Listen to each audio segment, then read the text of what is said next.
नमस्कार दोस्तों, यूट्यूब के हिस्ट्री अड्डा चैनल पर मैं डॉक्टर दिवाकर मिश्रा एक बार फिर आप सभी का स्वागत करता हूं। दोस्तों, आप सभी को होली की रंग बिरंगी शुभकामनाएं व बधाई। हम बात कर रहे थे भारत में पुरातत्व के इतिहास के विषय में, जिसके पहले कालखंड अर्थात कनिंघम युग के विषय में हमने पिछले वीडियो में जाना था। तो यदि आपने पिछला वीडियो नहीं देखा है तो प्लेलिस्ट में जाकर जरूर देखें।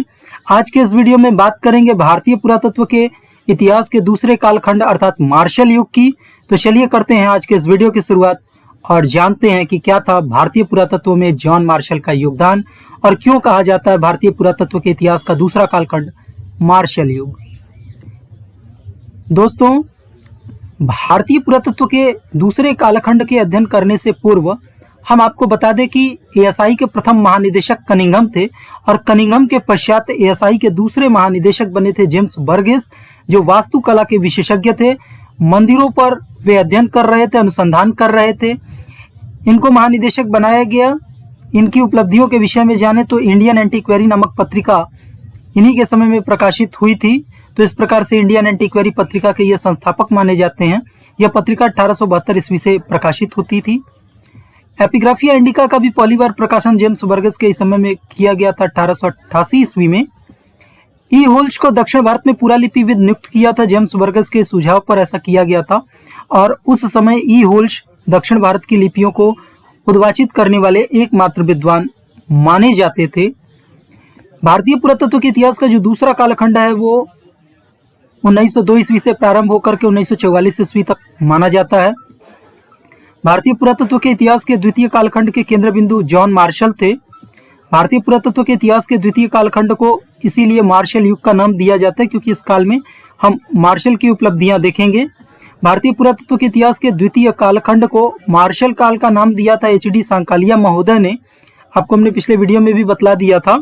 जॉन मार्शल थे एएसआई के तीसरे महानिदेशक, जिनको भारत बुलवाया गया था लॉर्ड कर्जन के द्वारा। लॉर्ड कर्जन ने ही जॉन मार्शल को एएसआई का महानिदेशक नियुक्त किया था। तो सबसे पहले हम लॉर्ड कर्जन का नाम आते ही जानते हैं कि बंगाल का विभाजन का तथ्य हमारे सामने घूमने लगता है, लेकिन पुरातत्व के दृष्टि से भी हम लॉर्ड कर्जन को पढ़ते हैं। तो चलिए जानते हैं कि पुरातत्व के क्षेत्र में लॉर्ड कर्जन की क्या उपलब्धियां थी।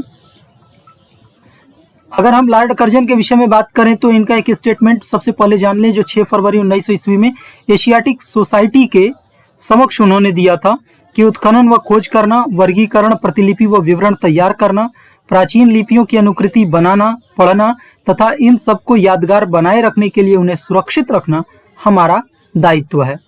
ऐसा कहना था लॉर्ड कर्जन का, जो पुरातत्व के क्षेत्र में अपनी व्यक्तिगत रुचि के कारण जाने जाते थे और भारत में पुरातात्विक अनुसंधान को लेकर के काफी चिंतित थे। तो इस तरह का स्टेटमेंट उन्होंने दिया था और आगे चल करके उन्होंने जॉन मार्शल को नियुक्त भी किया।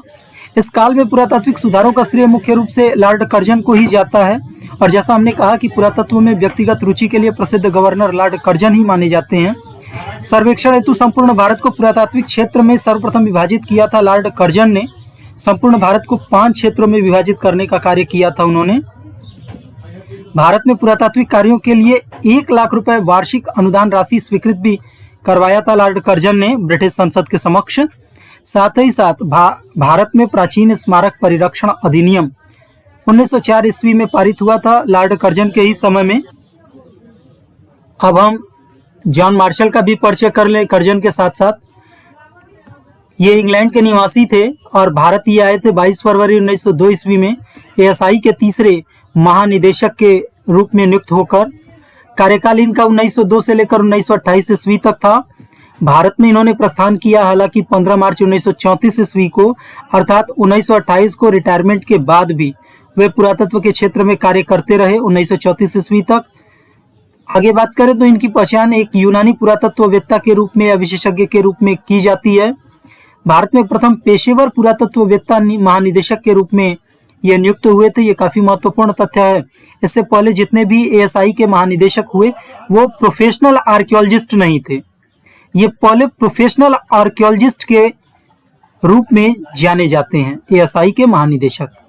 एएसआई के सबसे युवा महानिदेशक के रूप में भी ये नियुक्त किए गए थे 25 वर्ष की आयु में। तो इस प्रकार देखें तो सबसे कम उम्र में एएसआई के महानिदेशक बनने का गौरव इनको प्राप्त है। मार्शल के संबंध में एक कथन काफी महत्वपूर्ण है जो एस.एन. राय द्वारा दिया गया था कि मार्शल ने भारत को जैसा पाया था उससे उसे 3000 वर्ष पीछे छोड़ गए। क्यों ऐसा कहा गया, चलिए जानते हैं आगे। पुरातत्व के क्षेत्र में मार्शल महोदय का योगदान। भारत की प्राचीनतम हड़प्पा सभ्यता की खोज जॉन मार्शल के ही समय में की गई थी और जैसा कि हम सभी जानते हैं कि इस खोज के पहले भारत का जो प्राचीन इतिहास है वो मौर्य पीरियड या मौर्य साम्राज्य के से शुरू होता है, लेकिन उसके पहले का इतिहास लोगों को ज्ञात नहीं था। लेकिन हड़प्पा सभ्यता ने भारत के इतिहास को और पीछे की ओर ढकेल दिया और ये हुआ था जॉन मार्शल के इस समय में। दो पुरास्थल में, एक रावी नदी के किनारे हड़प्पा जिसकी खोज दयाराम साहनी ने की थी 1921 में। दूसरा सिंधु नदी के किनारे था मोहनजोदड़ो जिसकी खोज की थी राखालदास बनर्जी ने 1922 ईस्वी में। जॉन मार्शल ने हड़प्पा सभ्यता की खोज की घोषणा की 20 सितंबर 1924 में और यह घोषणा प्रकाशित हुई थी सर्वप्रथम इलस्ट्रेटेड लंदन न्यूज में। हड़प्पा तथा मोहनजोदड़ो का उत्खनन जॉन मार्शल ने ही करवाया था। महानिदेशक के रूप में हालांकि जॉन मार्शल द्वारा प्रथम उत्खनन कार्य तक्षशिला का था और आप सभी को हमने बतलाया था कि तक्षशिला की खोज अपने सर्वेक्षण के दौरान जो उन्होंने साहित्यिक विवरणों के आधार पर किया था। नालंदा, सांची, सारनाथ, वैशाली, राजगृह तथा भीटा जैसे पुरास्थलों के उत्खननकर्ता भी जॉन मार्शल ही थे। सांची, सारनाथ और वैशाली जैसे पुरास्थलों का उत्खनन करते समय ये एनबीपी के भी खोजकर्ता बन गए क्योंकि जॉन मार्शल को एनबीपी मिली थी सारनाथ के उत्खनन से 1904 ईस्वी में। तो ये भारत की एक प्रमुख पात्र परंपरा थी नॉर्दर्न ब्लैक पॉलिश्ड वेयर, उत्तरी कृष्ण मार्जित मृदभांड परंपरा। और यदि आप मृदभांडों से संबंधित तथ्य जानना चाहते हैं तो आई बटन पर क्लिक करके एनबीपी से जुड़ा हुआ वीडियो देख सकते हैं। आगे हम बात करें तो जॉन मार्शल के योगदान को और आगे बढ़ाते हैं तो देखें कि जॉन मार्शल के इस समय में 28 अप्रैल 1906 में भारतीय पुरातत्व सर्वेक्षण को अस्थायी विभाग बनाया गया था। यह जॉन मार्शल के इस सुझाव के कारण संभव हो पाया था। तो एएसआई को परमानेंट कब बनाया गया? जॉन मार्शल के काल में। भारतीय पुरातत्व सर्वेक्षण में पुस्तकालय की स्थापना का श्रेय भी जॉन मार्शल महोदय को जाता है। एक लाइब्रेरी स्टेबल करने का काम जॉन मार्शल महोदय ने किया था। एएसआई का वार्षिक प्रतिवेदन सर्वप्रथम इन्हीं के समय से प्रकाशित होने लगा, जिसको हम लोग एनुअल रिपोर्ट के नाम से भी जानते हैं। एएसआई का एनुअल रिपोर्ट जो प्रतिवर्ष प्रकाशित होता रहता है एएसआई द्वारा। तक्षशिला संग्रहालय की स्थापना का श्रेय भी जॉन मार्शल महोदय को ही जाता है। आगे बात करें तो देशी रियासतों में उस समय स्वतंत्र पुरातत्व विभाग स्थापित किए जाने लगे थे। ये भी जॉन मार्शल के समय की प्रमुख घटना है। देशी रियासतें जो ब्रिटिश कालीन भारत में अपना स्वतंत्र अस्तित्व रखे हुए थी, उन राज्यों में भी इस तरह के पुरातत्व विभाग स्थापित किए जाने लगे थे। आगे बात करें जॉन मार्शल की कुछ प्रमुख पुस्तकें भी जान लें योगदान के साथ साथ। इसमें है Mohenjodaro and the Indus civilisation, काफी महत्वपूर्ण किताब है, 3 वॉल्यूम में है। The Buddhist art of the Gandhara.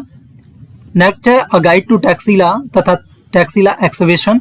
Takshashila का उत्खनन करवाया था तो उसी उत्खनन से संबंधित उनकी 2 किताबें हैं। इसके अतिरिक्त सांची से भी जुड़ी हुई 2 किताबें उन्होंने लिखी, a guide to Sanchi and the monument of the Sanchi. तो ये जॉन मार्शल की प्रमुख किताबें हैं, इनको याद कर लीजिएगा। अब हम बात करते हैं कि जॉन मार्शल के बाद भारतीय पुरातत्व का इतिहास क्या रहा, कैसा रहा। तो मार्शल के पश्चात एएसआई के महानिदेशक बने एच हरग्रीव्स।